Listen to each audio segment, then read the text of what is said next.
હાલો guys, જય માતાજી. કેમ છો? મજામાં? હું મજામાં છું ગાઈસ. તો સવારનું બધું કામ કરી લીધું. જયદત્ત કે ચાલો મમ્મી પતંગ ચગાવવા. મેં કીધું પહેલાં તું બધાને હાલો કરી લે, પછી આપણે જઈએ. પછી અમે ગયા અગાસી ઉપર. મેં હુકાવ્યા કપડાં ને અહીંયા જો ગાઈસ બાંધણા સુકાય છે અને જયદત્ત ઉડાડે પતંગ ને ધાર્મિકા કપડાં સુકાવે. તો વ્યૂ જોઈને નીચે ગયા. તો નીચે જઈને જોયું તો રવિરાજ આવી ગયા. પછી તો શું ગાઈસ ફટાફટ ચટણીનો શાક ને રોટલા બનાવી. પછી બેસી ગયા બધા જમવા. પછી એમને કરાવી દીધી ઘડીને એ બેસી ગયા છાપવા. ને મેં કીધું ચલો ઘડીક વાર કરી લઉં આરામ. ઉઠીને થઈ ગઈ રેડી, કેમ કે એમને હતી આજે રજા, એટલે મને લઈ ગયા માતાજીના મંદિરે. આશાપુરા માતાજીના દર્શન કરીને ગાઈસ પ્રસાદી લઈને અમે લોકો નીકળી ગયા જીતોડી જવા માટે. ત્યાં તો ગાડી આપી દીધો દગો. ગાડીમાં થઈ રહ્યું પેટ્રોલ. તો જો ગાઈસ પેટ્રોલ પૂરા ઉભા રહી પુરાવીને અમારી ગાડી 120ની સ્પીડે હાલવા માંડી. આ હતી બીચ. તો બીચના કર્યા દર્શન. મંદિરે જઈને જોયું ત્યાં તો ત્યાં થતી હતી આરતી. પછી તો શું ગાઈસ અમે પણ આરતીનો લાભ લેવા માટે ત્યાં ઉભા રહી ગયા.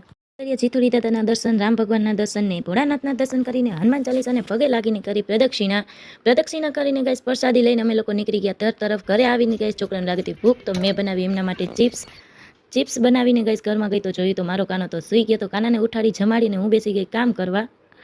ફટાફટ મારું કામ પૂરું કરીને આ વ્લોગને ગાઈસ અહીંયા કરું છું એન્ડ. જો તમને મારો વિડીયો પસંદ આવતો હોય તો લાઈક કરો, શેર કરો અને સબસ્ક્રાઈબ કરો. Okay friends, bye bye. જય માતાજી.